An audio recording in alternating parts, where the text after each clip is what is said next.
Hoje é sexta-feira, dia de responder e-mail, e porque nessa semana eu abordei muito a temática do suicídio, recebi um e-mail de uma pessoa que preferiu ser identificada como desespero, e ela relata que o marido se suicidou. Ela tem uma filhinha de 5 anos e ela não sabe como contar para a filha realmente o que aconteceu. Infelizmente, ela sofre também de uma situação muito desgastante. Ela não tem uma boa relação com a sogra e a sogra está culpando-a pelo suicídio do filho. O que ela teme e que ela deixa muito claro no e-mail é que essa sogra, de alguma forma, diga para a própria filha que o filho, o papai dela, se suicidou por causa das atitudes da nora.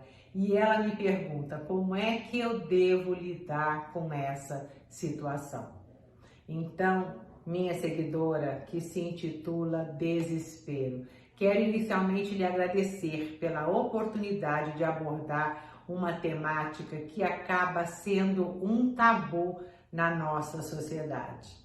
A primeira coisa que precisa ser respeitada é a imagem da pessoa que se foi, porque para a pessoa não encontrar mais possibilidades de se manter vivo, é porque realmente ela se encontrava numa situação de adoecimento existencial muito profunda. E as respostas para este evento, a pessoa que se foi acaba levando-as consigo. Então, neste momento, procurar o culpado, acusar alguém é a pior atitude que nós devemos ter nesse contexto. Nesse sentido, a primeira dica é, diante de uma situação como essa, é muito importante, ao contrário do que a sua sogra está fazendo, vocês se reunirem e verificarem qual é a melhor forma de comunicar para a criança a forma como o papai dela partiu.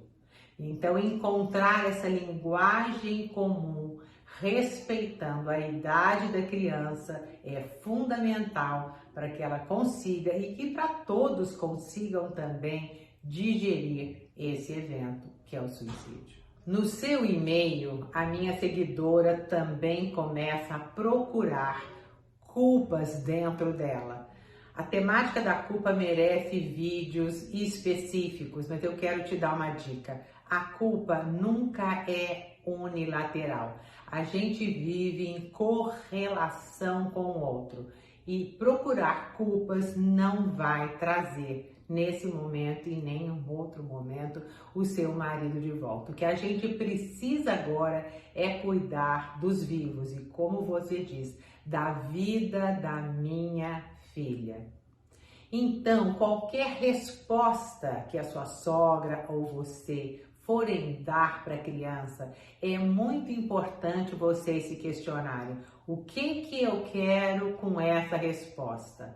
Quais são as consequências dessa resposta? E você no seu e-mail coloca: será que a minha filha, com o passar do tempo, vai realmente compreender se é que a minha sogra vai continuar afirmando que eu sou culpada da morte do filho dela? Será que com o passar do tempo ela vai digerir e compreender a responsabilidade de todo o contexto no qual a gente estava vivendo?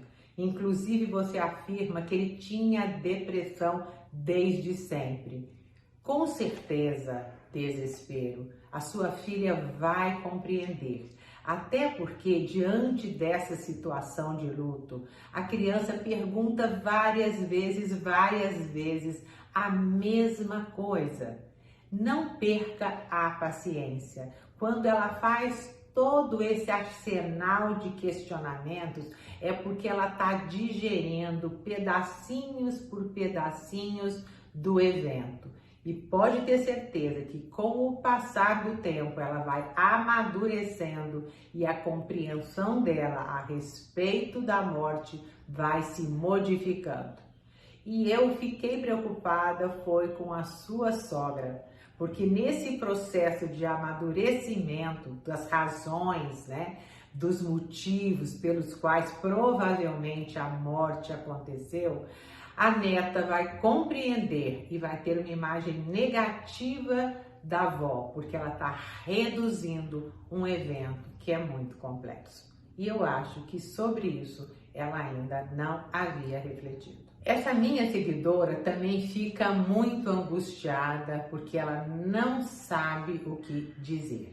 Então é muito importante, antes de você dar qualquer resposta para a criança, verificar exatamente o que ela quer saber. Para lhe ajudar, você deve até repetir a pergunta da criança. Então você está querendo que eu lhe responda por que o papai morreu. Você pode, no caso dessa minha seguidora, a criança tem apenas 5 anos. Então, nesse momento, a criança tem muita dificuldade de lidar com respostas abstratas.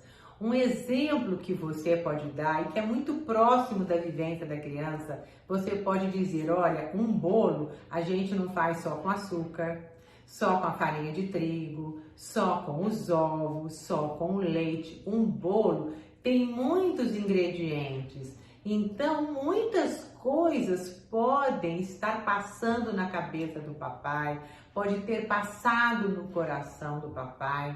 Então foi uma mistura de muitas coisas que realmente a mamãe não consegue identificar, mas com certeza foram muitas coisinhas que foram se somando. Afirmar que você não sabe exatamente quais são os ingredientes também faz parte.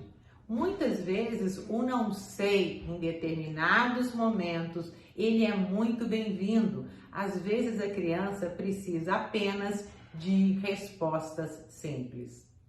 Com o passar do tempo, as perguntas vão se tornando mais complexas, mas a dica continua a mesma. Tente verificar o que realmente ela está querendo dizer. Aproveitando, né, para incluir uma outra dica, naquele momento, peça para ela desenhar a pergunta. E o mais importante agora, peça para ela lhe dar a resposta. Porque quando a criança lhe dá a resposta, a gente sabe exatamente o lugar onde a criança se encontra. E é a partir desse lugar que eu vou progredir nas minhas informações. É fundamental também que a criança, com o passar dos dias, porque com o passar dos dias, dos meses, essa falta às vezes até aumenta. Então é muito importante, compre um caderninho de desenho, até respondi isso para você no e-mail, né? E no dia a dia faça um diário de sentimentos, porque esses sentimentos eles se alternam. Às vezes até você, como você me disse, sente raiva, sente medo, sente inveja. Então são vários sentimentos que vão acompanhando esse processo de enlutamento.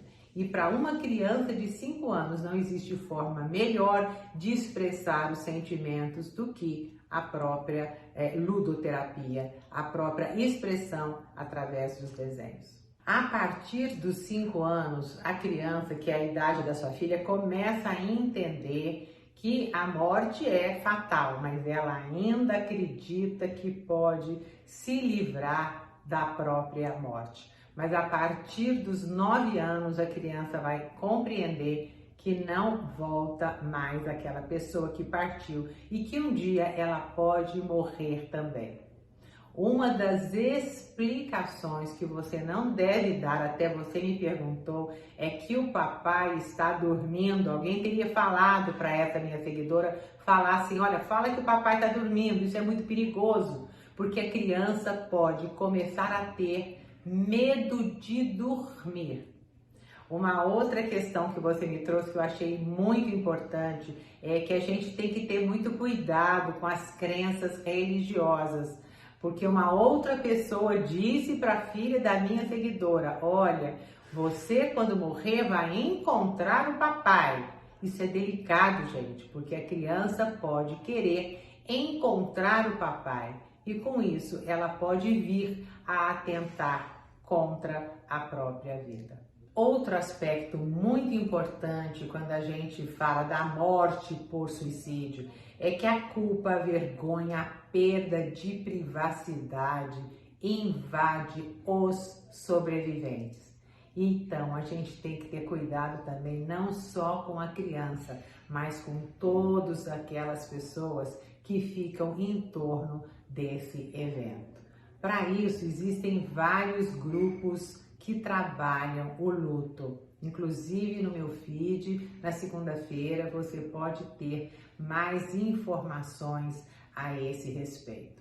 O que a gente não deve falar é que essa dor vai passar, porque o luto ele é muito individual e vai depender também do lugar que a pessoa que se foi ocupa na vida da criança, ocupa na vida das pessoas que rodeiam o falecido. Então, se esse pai tinha uma importância fundamental, era o oxigênio da criança, ela vai lidar com uma determinada forma. Se por acaso esse pai tivesse sido um pai ausente, a criança já não tinha muito contato com essa presença. E é muito importante o respeito com a forma pela qual cada um lida com a própria dor. Eu sou viúva há 5 anos e fiquei casada há 40 anos. E em seguida, eu e uma aluna minha na Universidade Católica fizemos uma pesquisa com viúvas e constatamos no resultado que muitas viúvas ficavam felizes porque a relação era muito adoecida e muitas viúvas não conseguiam elaborar o luto. Então, o lugar da pessoa que se foi no seio da família faz toda a diferença pela forma como a pessoa vai lidar, elaborar a grande perda. Finalmente, um outro aspecto que eu digitei para você, mas eu quero falar publicamente, é que vocês precisam ficar muito atentos às manifestações do luto da criança. Às vezes a criança não consegue associar que aquela dorzinha de barriga tem a ver com o sentimento que ela está reprimindo. Então, observe as mudanças de comportamento da criança e geralmente pergunte: você está sentindo alguma coisa? Tem alguma coisa acontecendo com o seu corpinho? Observe, por exemplo, se a criança começa a ficar mais calada, se ela não quer abraçar, se ela quer dormir enrolada na roupa do papai, que foi um detalhe que você colocou no e-mail também. Essas são as formas da criança e que a gente também utiliza para que aquele que se foi se faça presente. Se você gostou desse vídeo, compartilhe, porque muitas pessoas estão vivendo nessa situação que essa minha seguidora, denominada desespero, se encontra. Compartilhem e, por favor, podem ficar à vontade de me encaminhar e-mails pelo batepapovirginia@gmail.com, que para mim realmente é um privilégio muito grande, até porque também vivencio o luto, falar a respeito desse tema. Beijos grandes e contem sempre comigo.